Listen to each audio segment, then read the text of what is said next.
পাহাড়ে পাহাড়ে পানি, বনকর্মী অভিযান লাগাইছে জীবজন্তুরে বাঁচাইবার জন্য। ব্রহ্মপুত্রের পানি ডুবাইল কাজিরাঙ্গা।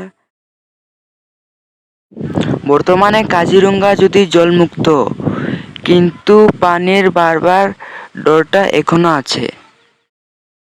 বৰ্তমান এতিয়া বহুতখিনি পানী কমিছে বুলিয়ে ক'ব পাৰোঁ। আমাৰ গোটেই কেম্পবোৰৰ তলত পৰা পানীবোৰ এতিয়া ওলাই গৈছে।